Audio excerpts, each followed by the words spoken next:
यहां मैं वर्णन कर रहा हूं शिशुमार चक्र का। यद्यपि शिशुमार चक्र की चर्चा भागवत जी में कई स्थानों पे आई, तो मैं आपको पढ़ के बता देता हूं। दूसरा स्कंध, दूसरा ही अध्याय। शुकदेव जी राजा परीक्षित को भगवान के स्थूल सूक्ष्म रूपों की धारणा के साथ साथ सद्यो मुक्ति, क्रम मुक्ति के बारे में बता रहे हैं, जो मैंने कल आपको बताया था। क्रम मुक्ति, सद्यो मुक्ति। क्रम मुक्ति के संदर्भ में भी कल चर्चा हुई कि योगी जब सिर छोड़ता, सूक्ष्म देह को लेकर छोड़ता है, जो जिसके अंदर दया विशेष, जो अभी मुक्ति पद को प्राप्त करना नहीं चाहता, समस्त ब्रह्मांडों को भेद करके काल और माया के उस पार भगवत धाम में जाना नहीं चाहता, वो कहता जब तक सृष्टि रहेगी तब तक मैं इसी ब्रह्मांड में रह करके जीवों का उद्धार करना चाहता हूं। ऐसी यद्यपि माया से मुक्त हो चुके हैं, लेकिन दया विशेष के कारण से भगवत धाम में न जा करके इसी ब्रह्मांड में जनलोक, तपलोक, महरलोक आदि में रह करके आध्यात्मिक व्यवस्था सृष्टि की भक्तों के लिए रहना चाह रहे हैं। तो ऐसे योगी, सुखदेव जी कहते हैं राजा परीक्षित को, ऐसे योगी जब सिर त्यागते हैं तो उसमें भौतिक सिर तो त्याग देते हैं, लेकिन सूक्ष्म देह और कारण देह का त्याग नहीं कर पाते। उसी शरीर में रह करके वो आध्यात्मिक स्थिति संसार में करना चाहते हैं, तो उसको लेकर के वो त्रिलोकी को पार कर जाते हैं अग्निलोक से होते हुए। तो यहाँ पर वर्णन आया कि जब त्रिलोकी को पार करते हैं तो वहां शिशुमार चक्र का भेदन करके तब वो महरलोक, जनलोक और तपलोक में जाते हैं। और जब महाप्रलय आती है तब वो ब्रह्मलोक के आबाद इस ब्रह्मांड के साथ आवरणों का भेदन करके माया के काल के उस पार पहुंच जाते हैं, जहां समय की भी, टाइम की भी, काल की भी जहां पहुंच नहीं है। तो यहाँ पर सुखदेव जी शिशुमार चक्र के बारे में कहते हैं कि प्रयाति चक्रम नृपशुमारम। हे राजन, सुखदेव जी कहते हैं कि शिशुमार चक्र का वो भेदन करते हैं। और शिशुमार चक्र क्या है तो बताया, तद विष्णु नाभिन त्वतिवर्य विष्णु हो। वो भगवान की जो है इस विराट की या इस ब्रह्मांड की वो नाभि है।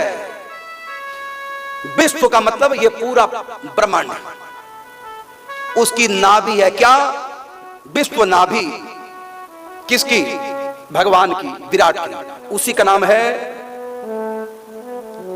शिशुमार चक्र। प्रयाति चक्रम नृपशुमारम। हे राजन, उसको शिशुमार चक्र कहते हैं। और इसके बाद पंचम स्कंध, एक स्पेशल सुखदेव जी अध्याय सुना रहे हैं शिशुमार चक्र का। यदि भागवत कथा में केवल कथा स्टोरियां सुनाते हैं, और ये जो ज्ञान है ये नहीं सुना पाते, क्योंकि 7 दिन में हम ये सब समझा ही नहीं सकते, और इसलिए वो कथा सुना कर ही सब दिन माने इस कथा 10वां प्रकरण ही सुना पाते हैं। तो शिशुमार चक्र क्या है? यदि मैं इंग्लिश में कहूं, वह है गैलेक्सी। गैलेक्सी लिख करके आप सर्च कर सकते हैं यूट्यूब पर, गूगल पे जाकर के गैलेक्सी लिख दो बस। जब आप गैलेक्सी लिखेंगे तो ब्रह्मांड का शिशुमार चक्र आएगा, वो गोल गोल घूमता हुआ चक्र आपको दिखाई देगा। ये वैज्ञानिकों ने खोज कर लिया। कब किया? अभी 4 दिन पहले। और भागवत में 5000 साल पहले सुखदेव जी राजा परीक्षित को शिशुमार चक्र के बारे में बता रहे हैं। और इस शिशुमार चक्र में क्या है वो वैज्ञानिकों ने खोज कर लिया और बता दिया। यहां तक बता दिया कि शिशुमार चक्र का जो नाभि है, माने गैलेक्सी का, इंग्लिश में गैलेक्सी कहेंगे, गैलेक्सी का जो नाभि है वहां काल भी प्रवेश नहीं कर सकता। वहां समय नहीं, वहां काल नहीं। यदि आपकी भाषा में समझाने के लिए कहूं, वहां कोई हाथ में घड़ी लेकर के कहीं शिशुमार चक्र के बीच में पहुंच जाए तो घड़ी अपने आप ही बंद हो जाएगी। क्यों? क्योंकि समय घड़ी को चलाता है। जब समय ही नहीं है तो परिवर्तन भी नहीं होगा। और दूसरी बात, जो गैलेक्सी का जो सेंटर है उसको ब्लैक होल कहा गया है वैज्ञानिकों की भाषा में। ब्लैक होल क्यों? वो काले रंग का क्यों? वहीं पर ध्रुव लोक है, तो उसको ब्लैक क्यों कहा गया? इसलिए कहा गया क्योंकि हमारी आंखें, हमारे यंत्र किसको देखते हैं? केवल लाइट को देखते हैं। किसी वस्तु पर जब लाइट पड़ती है और जब वो लाइट घूम करके रिफ्लेक्शन उसका होता है हमारी आंखों पर, तब हमारी आंखें उस वस्तु के प्रकाश को देख सकती हैं। तो वहां ना तो काल का प्रवेश है, वहां ना वहां भौतिक लाइट का प्रवेश है। कोई भी वस्तु वहां प्रवेश कर नहीं सकती है। विज्ञानी कहते हैं विश्वास नहीं तो गैलेक्सी लिख करके गूगल में सर्च करो। उस गैलेक्सी के बारे में, शिशुमार चक्र के बारे में जो जो वैज्ञानिक इस समय घोषणा कर रहे हैं, वो बात भागवत जी में 5000 साल पहले लिखी हुई है। अब सुनो, कहो तो मैं पढ़ के बता दूं, एक एक शब्द समझा दूं आप लोगों को। ऐसे में 2 घंटे लग सकता है। गैलेक्सी के बारे में भागवत में लिखा हुआ है, अभी खोजें हुई है। और एक गैलेक्सी नहीं है, गणना नहीं कर सकते। भागवत में लिखा हुआ है इतने शिशुमार चक्र है, इतने ब्रह्मांड हैं। और उस शिशुमार चक्र में क्या है? तो हम भी उसी के अंदर हैं। हम लोग, तुम लोग, ये ब्रह्मांड, ये सौरमंडल, ये सातों पताल, ये सब शिशुमार चक्र में है। देखिए, पहले वैज्ञानिक कहते थे, जब वैज्ञानिक थे ही नहीं तो आम व्यक्ति कहा करते थे, जो बुद्धिजीवी लोग हैं, जो थोड़ा सा बुद्धि लगाते थे ब्रह्मांड को देख करके कि सूर्य चारों तरफ घूम रहा है, यही लोग कहा करते थे। सूर्य धरती के चारों तरफ घूम रहे कहते थे, पृथ्वी घूम रही है धरती के चारों तरफ, ये किसी को पता नहीं था, लेकिन हमारे ऋषियों को पता था, भागवत में लिखा हुआ है। 9 ग्रह पृथ्वी के चारों तरफ, सूर्य के चारों तरफ घूमते हैं। पृथ्वी भी एक ग्रह है, ये भी सूर्य के चारों तरफ घूमती है, ये भागवत में लिखा हुआ है। भागवत के 5म स्कंद के अंतिम 9 अध्याय पढ़ो, पूरा खगोल की जानकारी है। सोचिए, जिस समय सुखदेव जी भागवत कथा सुना रहे राजा परीक्षित को, उस समय कोई वैज्ञानिक यंत्र नहीं थे, कोई टेलीस्कोप का आविष्कार नहीं हुआ था। ये खगोलीय पिंडों के बारे में सुखदेव जी को कैसे पता चला? कहते हैं वेद व्यास जी से। तो ऋषि मुनियों को कैसे पता चला? इसका उत्तर है 24 अवतारों में एक अवतार वेद व्यास जी हैं। तो भगवान को क्या नहीं पता? भगवान ने तो बनाया है, ये व्यवस्था तो भगवान की है, और उसी भगवान के अवतार 24 अवतारों में वेद व्यास जी। तो वेद व्यास जी पूरा वर्णन कर रहे हैं और अपने पुत्र को पढ़ाया, और इधर सुखदेव जी राजा परीक्षित को सुना रहे हैं, इधर यही घटना सूत जी सुना रहे हैं सौनकादिक ऋषियों से, वही फिर मैं पढ़ के आपको सुना रहा हूं। ये ज्ञान तो भगवान का दिया हुआ है, इसलिए मैं कहता हूं हमारे ग्रंथ सब अपौरुषीय हैं, अर्थात भगवान के द्वारा है, किसी इंसान की रचना हमारे ग्रंथ नहीं है। अब देखिए राजन, सप्तऋषियों से 13 लाख योजन ऊपर ध्रुव लोक है। सप्तऋषियों का अलग लोक है। ये शिशुमार चक्र कहां जानते हो? जहां त्रिलोकी समाप्त हो जाती है। त्रिलोकी कहां समाप्त होती है? मैं नाभि को बता रहा हूं। शिशुमार की नाभि कहां है तो हम सब शिशुमार चक्र के अंदर ही, लेकिन उनकी नाभि कहां है? मतलब केंद्र। जैसे सुदर्शन चक्र घूमता है तो सुदर्शन चक्र का आकार तो बड़ा है, लेकिन जहां उंगली डाली जाती है घुमाने के लिए, वो तो थोड़ा सा ही है, उंगली में आ जाए, उसको नाभि कहते हैं। ऐसी गाड़ी का पहिया तो बहुत बड़ा है, लेकिन बीच में उसकी नाभि, जहां पर धुरी होती है, तो जो नाभि है वो कहां है? शिशुमार चक्र की। इसी शिशुमार चक्र के अंदर सारा ब्रह्मांड है और घूम रहा है। तो शिशुमार चक्र की नाभि कहां है? वो है त्रिलोकी के बाहर। त्रिलोकी किसको बोलते हैं? सातों पताल, ये पताल में आते हैं, और ये सौरमंडल, ये मार्तंडलोक अर्थात मृत्युलोक पृथ्वीलोक में आता है। 2 लोक हो गए, पताल और ये पृथ्वीलोक। और ऊपर जो है जिसको हम आकाश लोक कह देते हैं, उसमें वह लोक जिसमें पितृ रहते हैं, उसके बाद स्वर्ग लोक जिसमें देवता रहते हैं 33 कोटि, तो उसको आकाश, आकाश, पताल और भू, इसको तीनों को मिलाकर कहेंगे त्रिलोकी।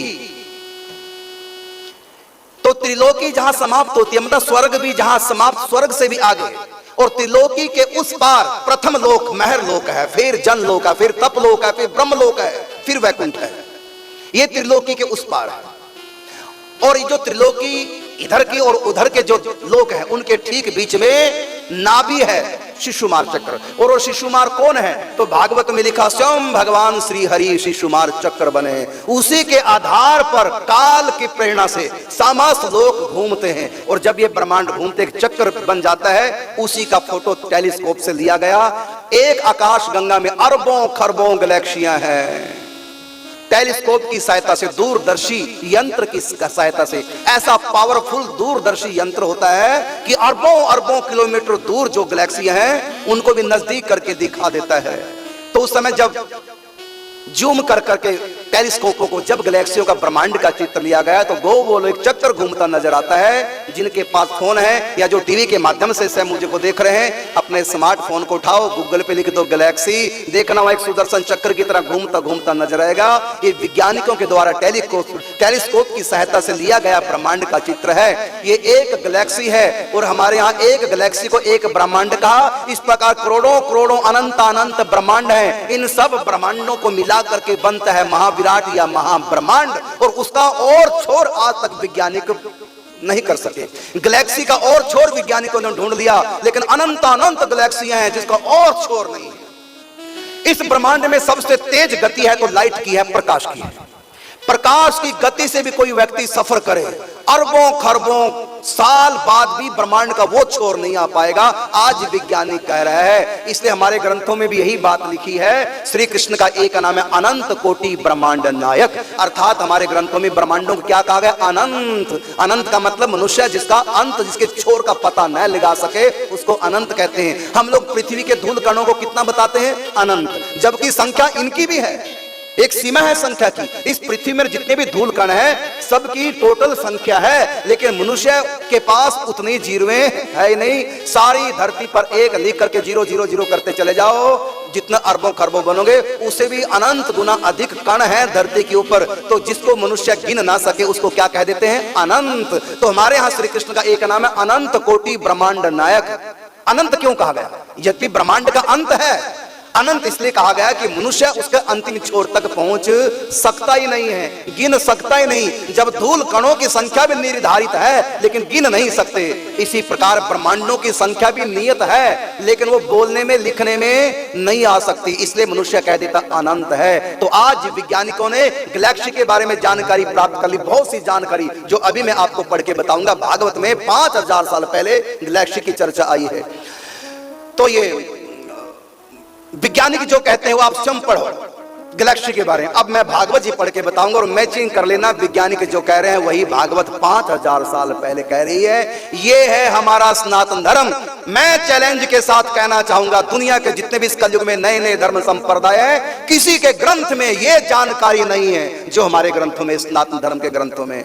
आज वैज्ञानिक भी हैरान है। हमने 1 महीना प्रवचन किया बेंगलोर में, लाल बाग के पास 1 महीने का प्रवचन था। उसमें वैज्ञानिक भी प्रवचन सुनने आते थे। कथा करने के बाद जब हम भीतर कमरे में गए तो वहां के व्यक्ति ने कहा महाराज जी आपसे मिलना चाहते हैं, और ये वैज्ञानिक है। तो हमने कहा कि वैज्ञानिक तो भाई भगवान को मानते नहीं, आप लोग कैसे मानते हैं? तो उन्होंने कहा वैज्ञानिक जितना मानते हैं उतना कोई मान भी नहीं सकता।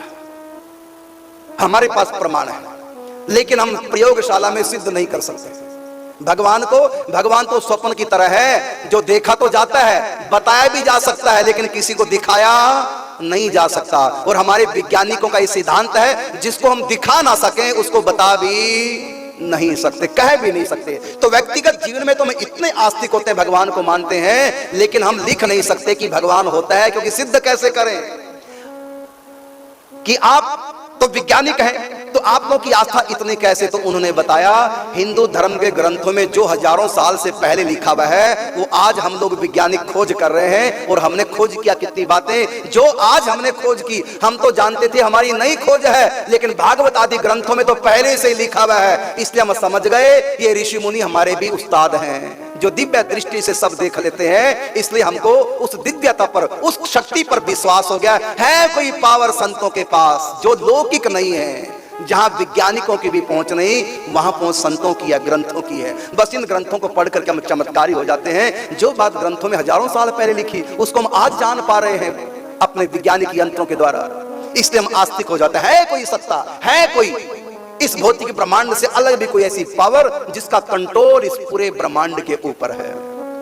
अब मैं आपको सुना रहा हूं, यद्यपि इससे पहले कई ऐसे अध्याय आए हैं जिसमें सूर्य की गति के बारे में दिया गया है, जिसमें 9 ग्रहों की गति के बारे में दिया गया है। यहां तक बताया सूर्य से कौन सा ग्रह कितनी योजन की दूरी पर है और सूर्य के चारों तरफ कितने समय में चक्कर काटता है। और उसके बाद ये नहीं, साथ में बताया कि सूर्य भी घूमता है, उपग्रह ग्रह के चारों तरफ घूमते हैं, ये नवग्रह सूर्य के चारों तरफ घूमते हैं। और इस पूरे सौर मंडल को लेकर सूर्य भी चक्कर लगाता है। किसके? तो ध्रुव लोक के शिशुमार चक्र की नाभि के चारों तरफ चक्कर सूर्य भी लगा रहा है।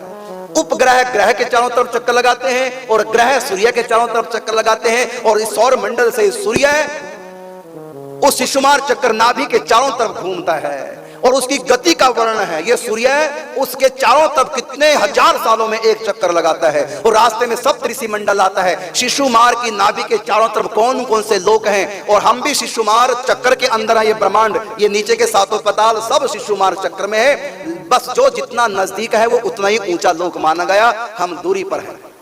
कैसे? तो सुनो, शुकदेव जी कहते कि राजन सप्तऋषियों से 13 लाख योजन ऊपर ध्रुव लोक है।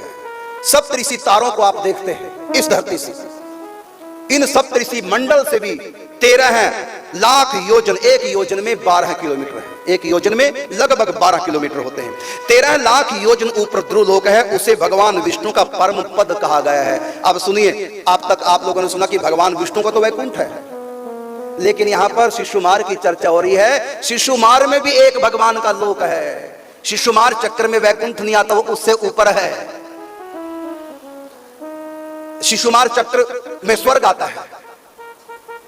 वह लोक आता है जिसको हम पितृलोक कहते हैं। ये पृथ्वी भी आती है, सौर मंडल भी शिशुमार चक्र के अंदर, सातों पताल शिशुमार के चक्र के अंदर। लेकिन ब्रह्मांड में सबसे नीचे का छोर जहां क्षीर सागर है वो शिशुमार चक्र में नहीं आता, और वैकुंठ और शिव भगवान की पुरी वो भी शिशुमार चक्र में नहीं, यहां तक कि महरलोक, जनलोक, तपलोक, ब्रह्मलोक ये भी शिशुमार चक्र में नहीं आता। ये एक शिशुमार चक्र जिसको एक गैलेक्सी कहते हैं, गैलेक्सी के बाहर ये ग्रह हैं, ये इन आंखों से देखे नहीं जा सकते, वहां टेलीस्कोप भी पहुंच नहीं सकता, वहां कोई भी प्रकाश की किरण लौट कर हमारी आंखों तक नहीं आ सकती। और वैज्ञानिकों ने यह बताया, आप देखेंगे गूगल पर गैलेक्सी सर्च करके या ब्लैक होल लिख करके सर्च करो गूगल पर, तो वैज्ञानिक ब्लैक होल इसलिए कहते हैं वहां प्रकाश की किरण जाती है लेकिन लौट करके वापस नहीं आती। प्रकाश की किरण किसी वस्तु पे पड़कर जब लौट करके हमारी आंखों पर आती है तभी हम किसी वस्तु को देख सकते हैं। यदि लौट कर प्रकाश किरण ना आए तो हम उस वस्तु को देख नहीं पाएंगे, उसके स्थान पर हमको अंधेरा नजर आएगा। इसी प्रकार तो वहां जो नाभि है वो ऐसा ना तो वहां काल है, यहां तक कि भौतिक प्रकाश भी वहां पहुंच नहीं सकता। क्यों?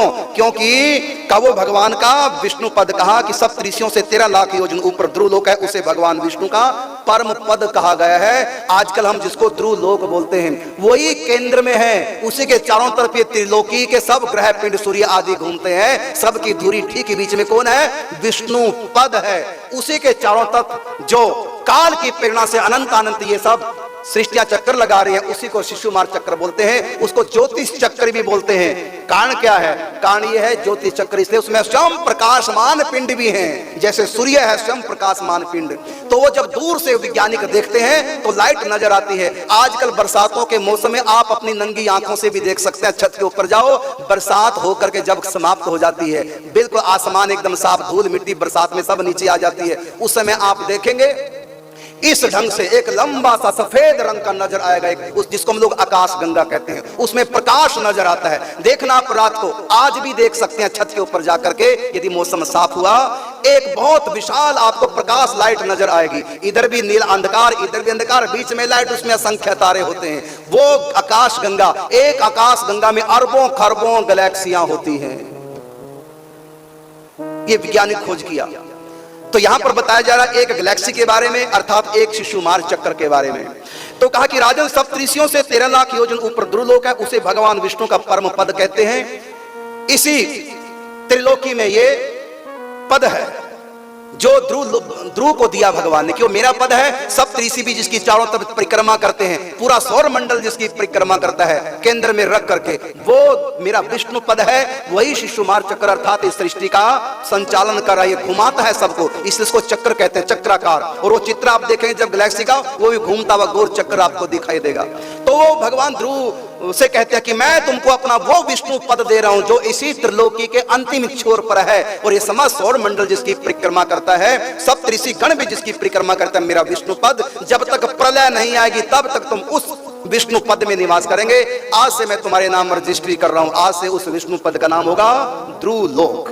वो स्वयं प्रकाशमान है, इसलिए उस अंधकार ब्लैक होल में, अंधकार में जो एक काला तारा दिखाई दे रहा है जिसको हम ध्रुव लोक कहते हैं, वो स्वयं प्रकाशमान है, सिर्फ वो दिखाई देता है।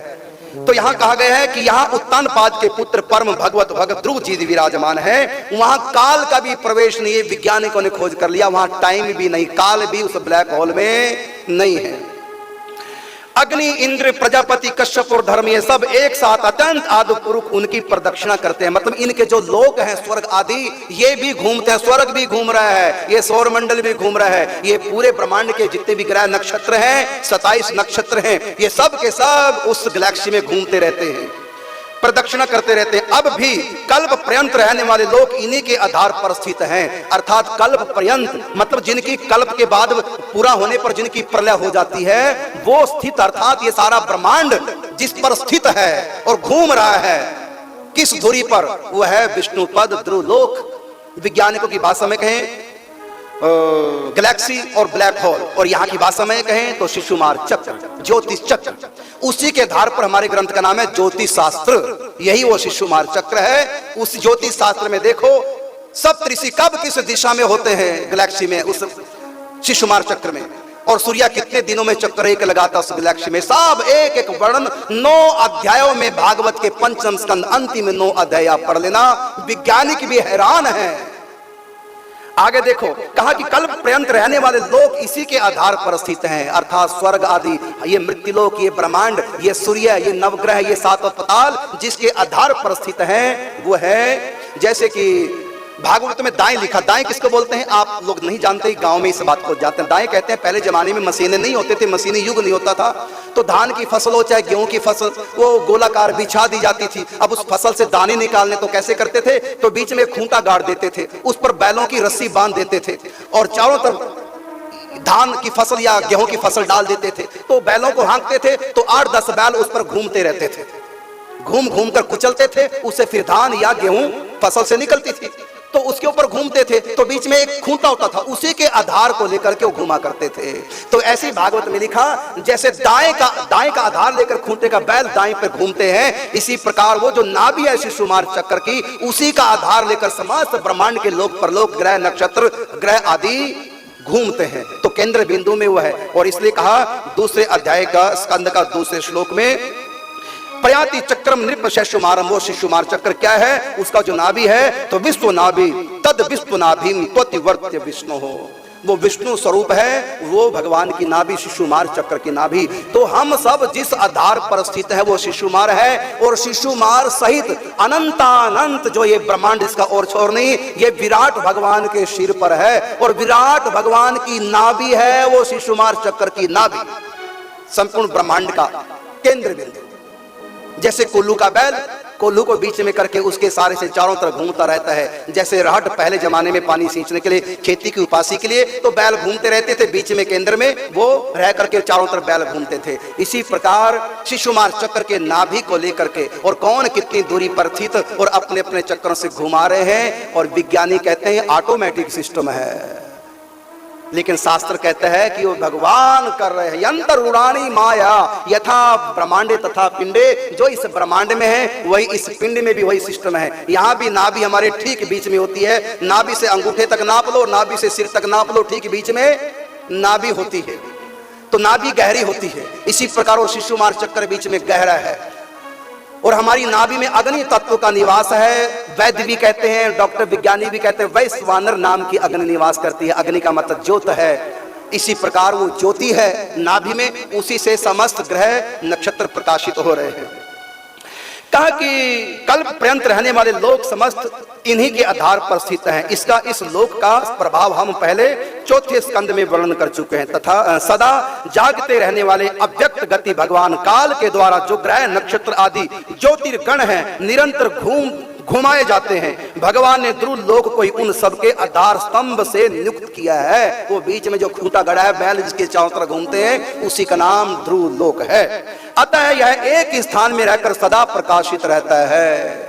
इसका ध्रुव लोक का अपना प्रकाश। तो दो प्रकार के पिंड नक्षत्र हैं। कुछ नक्षत्रों का अपना प्रकाश होता है, और कुछ नक्षत्र जो उनके प्रकाश से प्रकाशित होता है। जैसे सूर्य का अपना प्रकाश है, लेकिन पृथ्वी, नवग्रहों का या चंद्रमा आदि उपग्रहों का अपना प्रकाश नहीं, वो सूर्य के प्रकाश से प्रकाशित होते हैं। इसी प्रकार इन ग्रह नक्षत्रों में, पिंडों में कईयों का अपना प्रकाश है और कईयों का दूसरे प्रकाश से प्रकाशित होकर के वो प्रकाशित होते हैं। तो यहाँ ध्रुव लोक का अपना निज प्रकाश है। यह एक ही स्थान पर रहकर सदा प्रकाशित है। इस पूरी त्रिलोकी में, ब्रह्मांड में सब ग्रह नक्षत्र लोक घूम रहे हैं। एक ही लोक ऐसा है जो घूमता नहीं, जिसका नाम है ध्रुव लोक। जिस प्रकार दाएं चलाने के समय अनाज को खूंदने वाले पशु छोटी, बड़ी और मध्यम रस्सी में बंद कर क्रमशः निकट, दूर और मध्यम में रहकर खंबे के चारों ओर मंडल बांध कर घूमते रहते हैं, उसी प्रकार सारे नक्षत्र और ग्रहगण बाहर भीतर के क्रम से, मतलब नजदीक दूरी के क्रम से मंडल बांध के घूमते रहते हैं। उसी प्रकार सारे नक्षत्र और ग्रहगण बाहर भीतर के क्रम से इस काल चक्र से नियुक्त होकर ध्रुव लोक का ही आश्रय लेकर वायु की प्रेरणा से कल्प के अंत तक घूमते रहते हैं। इस प्रकार मेघ और बाज आदि पक्षी अपने कर्मों की सहायता से वायु के अधीन रहकर के आकाश में उड़ते हैं। उसी प्रकार ज्योतिर्गण भी प्रकृति और पुरुष का संयोगवश अपने अपने कर्मों के अनुसार चक्कर काटते रहते हैं। कोई पुरुष भगवान की योग माया के आधार पर स्थित इस ज्योतिष चक्र का शिशुमार के रूप में वर्णन करते हैं। यह शिशुमार कुंडली मारे हुए और उसका मुख नीचे की ओर है। इसकी पूंछ के सिरे पर ध्रुव लोक स्थित है, मतलब नाभि में सबसे नजदीक ध्रुव लोक है। और अग्नि, इंद्र और धर्म हैं, मतलब इनके लोक हैं, प्रजापति आदियों के लोक हैं। जो 10 प्रजापति हैं उनके लोक हैं। पूंछ की जड़ में धाता विधाता, इनके कटी प्रदेश में सप्तऋषि मंडल सप्तऋषि लोक है। यह शिशुमार दाहिनी ओर को सिकुड़ कर कुंडली मारे हुए है। ऐसी स्थिति में अभिजीत से लेकर पुनर्वसु पर्यंत जो उत्तरायण के 14 नक्षत्र हैं वे इनके दाहिने भाग में है, और पुष्य से लेकर उत्तराषाढ़ा पर्यंत जो दक्षिणायन के 14 नक्षत्र हैं वे बाएं भाग में। लोक में भी जब शिशुमार कुंडलाकार होता है तब उसके दोनों ओर ये अंगों की संख्या समान रहती है। मतलब ये शिशुमार चक्कर कभी एकदम सुदर्शन चक्कर की तरह गोल हो जाता है और कभी अंडाकार हो जाता है। तो गोलाई में भी घूमते हैं ये नक्षत्र आदि, कभी कभी अंडाकार स्थिति में हो जाते हैं, पूरा गोलाई नहीं। तो ये शिशुमार चक्कर सिकुड़ता रहता है, बढ़ता रहता है। इसी प्रकार यहाँ नक्षत्र संख्या में भी समानता है। उनकी पीठ में मूल आषाढ़ा और उत्तराषाढ़ा नाम के 3 नक्षत्रों का समूह है, और उधर में आकाश गंगा है, अर्थात इसके दाहिने और बाएं कटी तटों में पुनर्वसु और पुष्य नक्षत्र है। पीछे के दाहिने और बाएं चरणों में आद्र और आश्लेषा नक्षत्र है, तथा दाहिने और बाएं नेत्रों में क्रमशः अभिजीत और उत्तराषाढ़ा नक्षत्र है। इसी प्रकार दाहिने और बाएं नेत्रों के श्रवण और पूर्वाषाढ़ा, और दाहिने और बाएं कानों में घनिष्ठा और मूल नक्षत्र। मतलब शिशुमार चक्र को पुरुष रूप में वर्णित करके बताया गया किस अंग में कौन सा ग्रह कौन सा नक्षत्र स्थित है। तो बड़ा विस्तार से वर्णन किया गया, और यहां तक कहा गया कि राजन यह भगवान विष्णु का सर्वदेवमय स्वरूप है।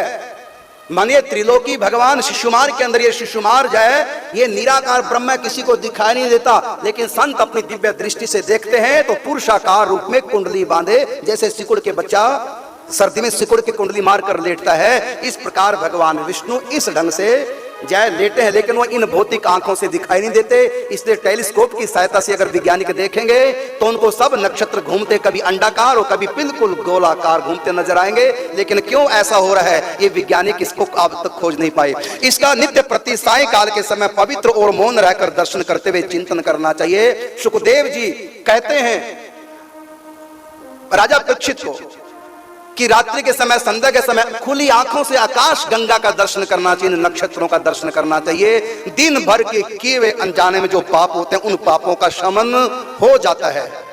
तथा इस मंत्र का जप करते हुए भगवान की स्तुति करनी चाहिए। संपूर्ण ज्योतिर्गणों के आश्रय काल चक्र स्वरूप सर्वदेव अधिपति परम पुरुष भगवान परमात्मा का हम नमस्कार करते हैं। ग्रह, नक्षत्र और ताराओं के रूप में भगवान का आदि दैविक स्वरूप प्रकाशित हो रहा है। वह तीनों समय उपयुक्त मंत्र का जप करने वाले पुरुषों के पापों को नष्ट कर देता है। जो पुरुष प्रातः, मध्याह्न एवं संध्या के समय तीनों काल इनके इस आदि दैविक स्वरूप का नित्य प्रति चिंतन, दर्शन, मनन, बंधन करता है, उसके उस समय के उस दिन के किए हुए पाप तुरंत नष्ट हो जाते हैं। एक मंत्र मैं आपको बता रहा हूं, यदि आपके पास कापी पेन है इस मंत्र को लिख दो। ये भागवत में मंत्र लिखा हुआ है। रात्रि के समय आकाश में आकाश गंगा देखते हुए इस मंत्र का जप करो। दिन भर के लिए किए गए अनजाने में जो अज्ञानवश जो पाप हो जाते हैं, जो जानबूझ के करोगे उनकी बात नहीं कर रहा हूं, अज्ञानवश अनजाने में गलतियां जो हो जाती हैं उनका दंड मिलता है। यदि कोई संध्या के समय आकाश गंगा के दर्शन करते हुए इस मंत्र का जप करेगा तो उसको पाप उसका क्षमा हो जाता है। ये मंत्र भागवत जी में लिखा हुआ है 5म स्कंद में। तो मंत्र है, लिखो, सब कापी पेन है। नमो ज्योतिर्लोकाय, नमो ज्योतिर्लोकाय, कालाय नाया निमिषाम पतये। नमो ज्योतिर्लोकाय, कालाय नाया निमिषाम पतये,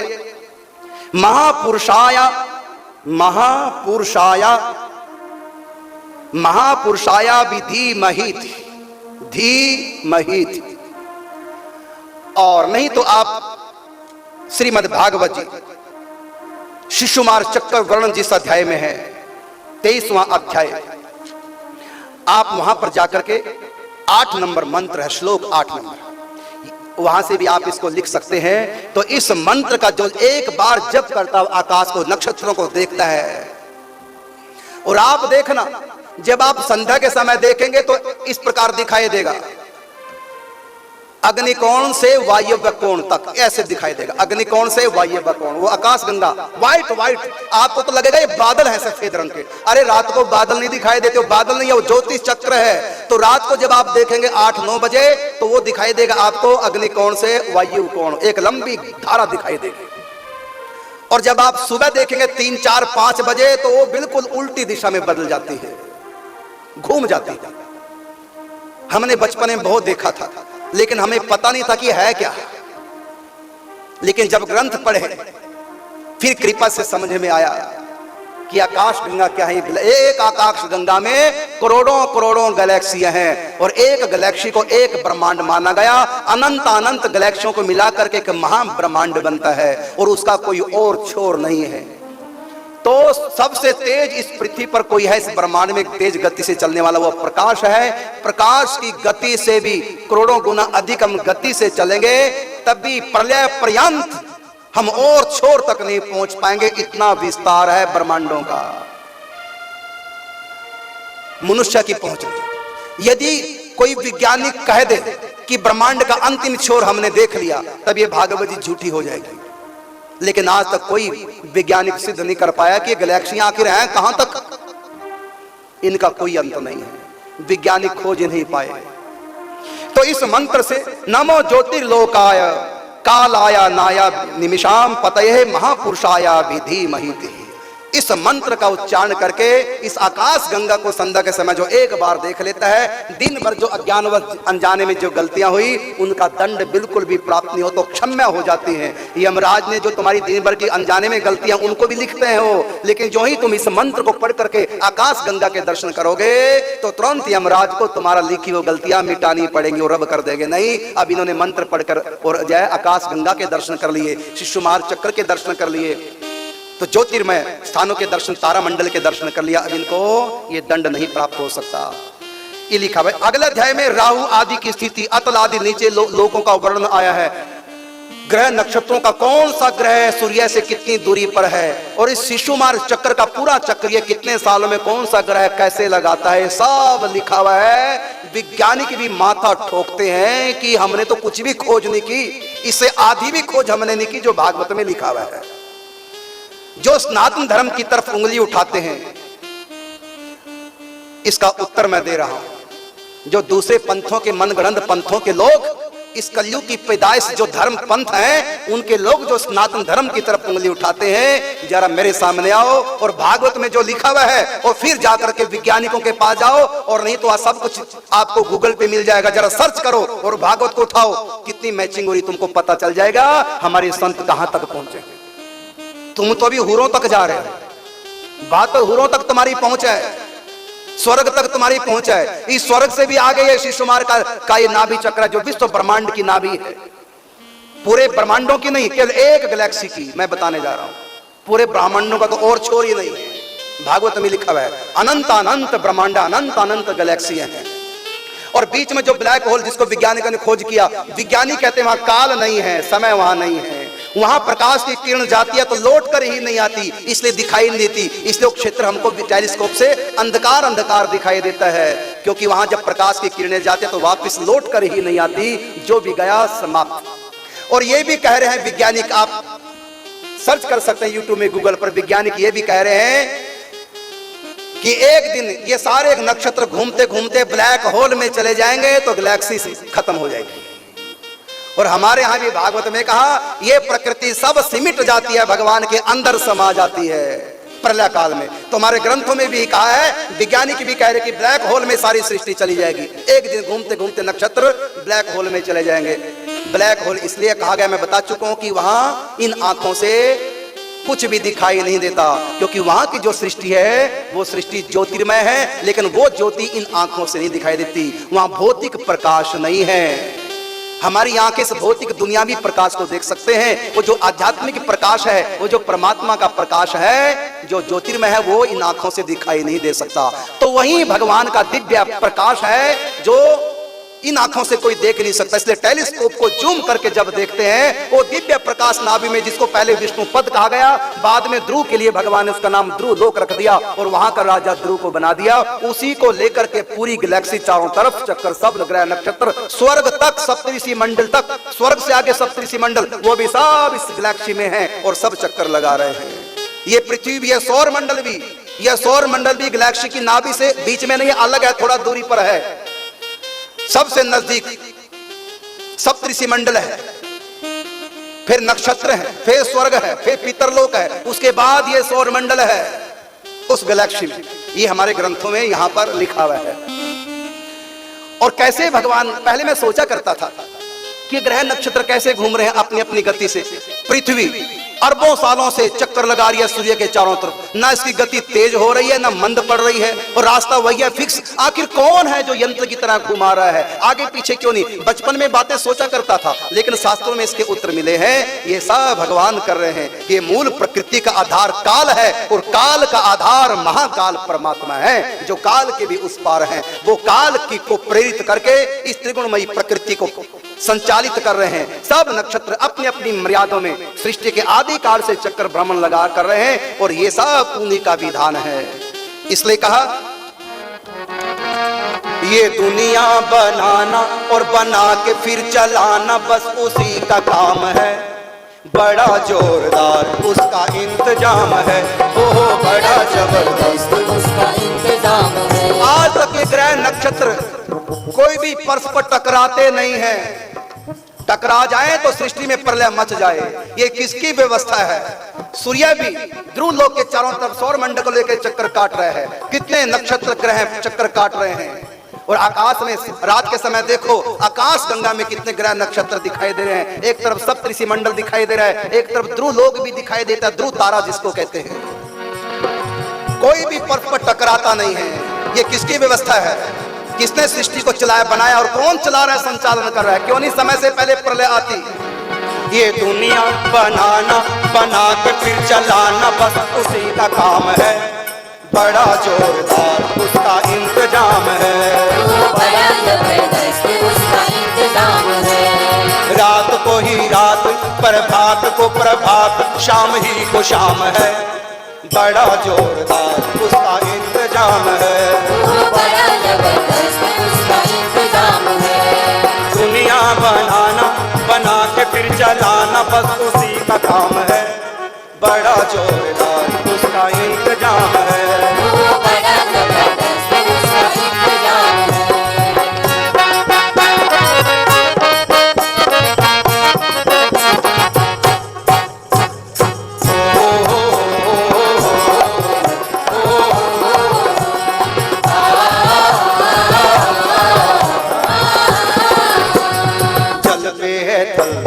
थल पे आसमान है, फिर भी एक दूजे पे ना बोझ के समान है।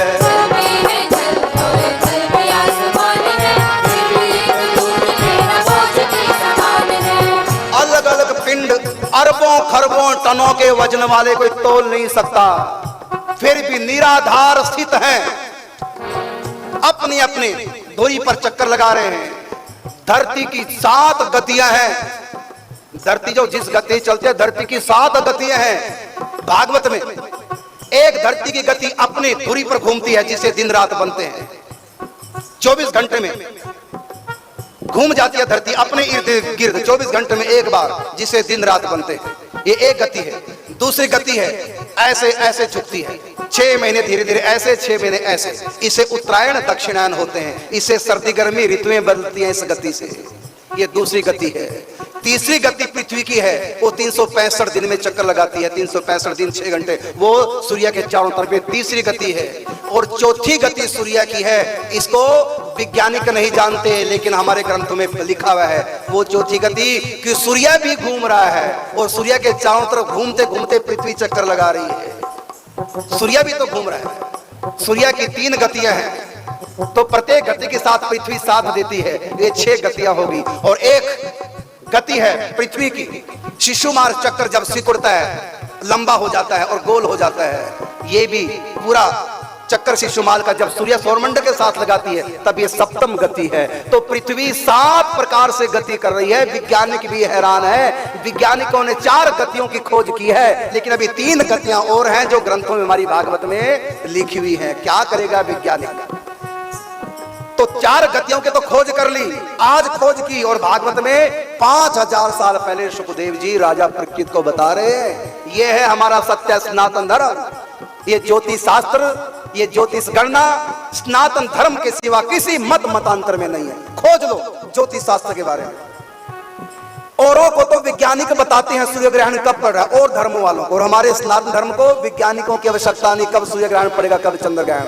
1 साल पहले हमारे ज्योतिषाचार्य लोग जंत्री लिख देते हैं, बाजार में बिकने लग जाती है, देख लो उसमें लिखा हुआ है। तो हमारे ज्योतिषाचार्य जो हैं वो कोई वैज्ञानिकों को फोन करके नहीं पूछते कि अगले साल हम की जंत्री निकाल रहे हैं, छपवा रहे हैं, जरा बताना सूर्य ग्रहण कब पड़ेगा, चंद्र ग्रहण कब पड़ेगा, नहीं पूछते वैज्ञानिकों से। और मत मतांतरों को तो वैज्ञानिकों के द्वारा पता चलता है, लेकिन हमारे सनातन धर्म को जब वैज्ञानिक भी नहीं थे, आज से 5000 साल पहले पूरे भारत में ऋषियों में शोर मचा कि आने वाली अमावस को सूर्य ग्रहण पड़ रहा, चलो कुरुक्षेत्र। अभी सूर्य ग्रहण हुआ नहीं था, उससे पहले मेला प्रारंभ सूर्य ग्रहण का कुरुक्षेत्र। द्वारकाधीश से श्री कृष्ण, ब्रज से समस्त ब्रजवासी पहुंच गए कुरुक्षेत्र। अभी सूर्य ग्रहण लगा नहीं, लगने वाला है, पहले ही पहुंच गए, महीने पहले से यात्रा प्रारंभ कर ली। तो किसने बताया था ब्रजवासियों को कि अब की बार अमावस को सूर्य ग्रहण लगने वाला है? किसने बताया था? उस समय वैज्ञानिक नहीं थे, उस समय टेलीस्कोप नहीं थे, किसने ब्रजवासियों को बताया? द्वारिका वालों को किसने बताया चलो द्वारिका से, चलो द्वारिका में तो भगवान है, भगवान सब जानते हैं। लेकिन ऋषि पूरे भारत में जंगलों में तपस्या करने वाले ऋषि मुनि सब जंगलों में तपस्या छोड़ करके कुरुक्षेत्र में इकट्ठे हो गए हैं। उनको किसने बताया कि अब की बार अमावस को पृथ्वी, चंद्रमा और सूर्य एक पंक्ति में आ जाएंगे, बीच में चंद्रमा आएगा, सूर्य दिखाई नहीं देगा, ग्रहण लगेगा? ये आज से 5000 साल पहले, और ये भागवत में लिखा हुआ है कि श्री कृष्ण सूर्य ग्रहण के अवसर पर गए द्वारिकापुरी और सब ऋषि मुनि इकट्ठे हो गए। ऐसा नहीं कि आंखों से देखा अरे सूर्य ग्रहण लगा हुआ चलो कुरुक्षेत्र चलते, ऐसा नहीं। जब नहीं लगा था, अभी लगने वाला था, कोई महीना पहले, कोई 2 महीना पहले पैदल यात्रा करके कुरुक्षेत्र पहुंच गए। तो मेरा प्रश्न है, जो सनातन धर्म की तरफ उंगली उठाते हैं, उन मंदगढ़ंत पंथों से मेरा प्रश्न है, कैसे पता चला 5000 साल पहले ऋषियों को? उन्हीं ऋषियों की देन है ये ग्रंथ जो हम पाठ करते हैं, जो सनातन धर्म की फाउंडेशन आधार है। सबकी बोलती बंद हो जाती है, किसी के पास कोई उत्तर नहीं। ये ज्योतिष शास्त्र भृगु संहिता, भृगु ऋषि ब्रह्मा के मानसिक पुत्र, सृष्टि के प्रथम मनवंतर के प्रथम सतयुग में सृष्टि के आदि काल में पैदा किया, अरबों साल पहले। मरीच ऋषि, अत्रि, अंगिरा, पुलह, क्रतु, भृगु, वशिष्ठ, ये आदि सृष्टि के देवता है। तो तब से ये जानकारी हमारे धर्म के पास है, तुम तो कल पैदा हुए हो। ये हमारे ग्रंथों की देन है। ये ज्योतिष शास्त्र पढ़ो, भृगु ऋषि की संगीता पढ़ो, हैरान हो जाओगे क्या खगोल का वर्णन आया है। और भागवत में 5वें स्कंद के अंतिम 9 अध्याय पढ़ो, नतमस्तक हो जाओगे इस ज्ञान के आगे। वैज्ञानिकों की भी आंखें खुल गई भागवत पढ़ के, गजब का ज्ञान भागवत में। वो सृष्टि कैसे प्रकट हुई है, कैसे सृष्टि का निर्माण हुआ है, 2रा स्कंद, 3रा स्कंद आप पढ़ो, कैसे कैसे सर्ग विसर्ग का वर्णन पढ़ो। इस सृष्टि का एक एक भेद खोल के रख दिया सुखदेव जी ने। क्या करेंगे वैज्ञानिक? और वैज्ञानिक भी दांतों तले उंगली दबाते हैं, क्या गजब का धर्म है।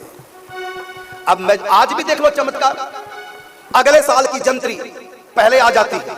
अरे 10 साल के बाद, आज से 10 साल बाद 2031 में सूर्य ग्रहण कब पड़ेगा, किस तारीख को? वैज्ञानिक को पता नहीं कब बताएंगे, हमारे ज्योतिषाचार्य विप्रजन अभी पोथी खोलकर बता देंगे कि 2031 सन में सूर्य ग्रहण कब पड़ेगा, किस किस देश में दिखाई देगा। मतलब ग्रह नक्षत्रों की जो गति है, पूरी जानकारी हमारे सनातन धर्म में है। क्या गजब का सनातन धर्म है। इसलिए कहा ये सृष्टि जिस परमात्मा की बनाई, इस परमात्मा ने सृष्टि में कैसे कैसे कहां पर क्या बनाया, किस आधार पर, वो सब जानकारी ऋषियों को दी। ऋषियों ने संगीताओं का निर्माण करके अपने उपनिषद वेद ग्रंथों के माध्यम से, पुराणों के माध्यम से मानवों के पास से पहुंची। और कलयुग में ये पौराणिक संगीताएं ये सूत जी के द्वारा सौनकादिक ऋषियों के माध्यम से हम और आपके बीच आई है। इस कलयुग में हम गौरवान्वित अपने आप को अनुभव करें हमें इस बात का गौरव है, हम ऐसे धर्म में प्रभु ने हमको पैदा किया जिसमें वो जानकारियां हैं जो पूरे विश्व में किसी धर्म के पास नहीं है। गौरव से हमको सर उठा के जीना चाहिए। और आज इस ज्ञान के अभाव में हम सनातन धर्म का मजाक करते हैं, इसको छोड़ करके, और कलयुग में नए नए जो पंथ पैदा हो रहे हैं उनमें जा रहे हैं। दुर्भाग्य तुम्हारा। दुर्भाग्य क्या कहूंगा, मैं यही कहूंगा कि सनातन धर्म की जानकारी तुमने मनुष्य बनकर पैदा नहीं की, इसी का दंड तुमको मिल रहा है जो तुम ऐसे ऐसे कलयुगी पंथों में जाने लगे हो। इस परम सत्य को छोड़ करके, प्रकाश को छोड़कर जो तुम अंधकार में भटक रहे हो, कुछ भी हाथ लगने वाला नहीं। यही तुम्हारे लिए दंड है। सनातन धर्म की जानकारी प्राप्त न करने का दंड है। सनातन धर्म के संतों की शरण में आओ, इनसे पूछो ज्ञान सनातन धर्म का। मैं कहता हूं भागवत जी को किसी भी महापुरुष संत के द्वारा कोई एक बार पढ़ ले, सुन ले, चाहे वो कट्टर सनातन धर्म का विरोधी विधर्मी क्यों ना हो, वो भी सनातन धर्म के आगे घुटने टेक देगा, नतमस्तक हो जाएगा और कट्टर सनातनी बन जाएगा। ये वो धर्म है। यहाँ कुछ भी कपोल कल्पित नहीं है। सब वैज्ञानिक जिसकी खोज आज करके बता रहे हैं वो पहले से हमारे ग्रंथों में है। इस सृष्टि की रचयिता किस प्रकार, हमने ऐसा सुना है कि कुरान में लिखा हुआ है कि पृथ्वी नहीं घूमती, पृथ्वी के चारों तरफ सूर्य घूमता है। बाइबल में लिखा हुआ है पृथ्वी चपटी है। और हमारे ग्रंथों में क्या लिखा, पृथ्वी अंडाकार है, गोल है। जो हमारे ग्रंथों में लिखा विज्ञानी कहता सत्य, और जो बाइबल में लिखा विज्ञानी कहता झूठ। गलत लिखा बाइबल। पृथ्वी के चारों तरफ सूर्य चक्कर लगाता है, ये गलत लिखा हुआ है कुरान में। भागवत में लिखा है, पढ़ो पंचम स्कंद। मैं आपको ज्ञान दे रहा हूं, सर्ग विसर्ग और स्थान, इन तीन तत्वों की जानकारी दे रहा हूं। ऐसे 10 प्रकरण है भागवत के, अभी तो तीनों पर ही मैं व्याख्या कर रहा हूं भागवत की। ये भागवत कथाएं जहां जहां होती है वहां ये ज्ञान मिलेगा नहीं, क्योंकि वहां तो केवल ईश कथा सुनाई जाती है जो भागवत का केवल 10वां हिस्सा है। और अब भी मैं इन 17 दिनों में, यद्यपि मैं ईश कथा भी सुनाऊंगा क्योंकि मेरे पास 17 दिन है, ये साप्ताहिक की कथा नहीं है, पाक्षिक कथा, बल्कि 2 दिन और एक्स्ट्रा मुझको मिले हुए हैं। 17 दिनों में पूरा सुना रहा हूं।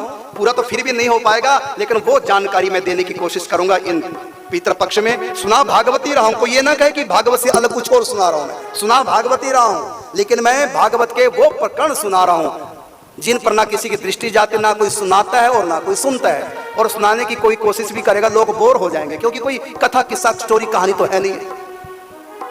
ये कथाएं तो भागवत के 10वां हिस्सा है, बस 9 हिस्से में तो ये ज्ञान है। अभी मैं आपको सर्ग विसर्ग और स्थान, इन तीनों की जानकारी दे रहा हूं। स्पेस, स्थान का मतलब स्पेस, ये ब्रह्मांड के भीतर कहां पर क्या, ये कैसे सर्ग बने, कैसे विसर्ग रचे गए और किस स्थान पर कैसे सर्ग और कैसे संचालित हो रहे हैं, इसकी मैं आपको जानकारी दे रहा हूं भागवत के अनुसार ही। इसने कहा ये दुनिया बनाना, बना के फिर चलाना, बस उसी का काम है, बड़ा जोरदार उसका इंतजाम है, वो बड़ा जबरदस्त उसका इंतजाम है। रात को ही रात, प्रभात को प्रभात, शाम ही को शाम है, बड़ा जोरदार उसका इंतजाम है, वो बड़ा जबरदस्त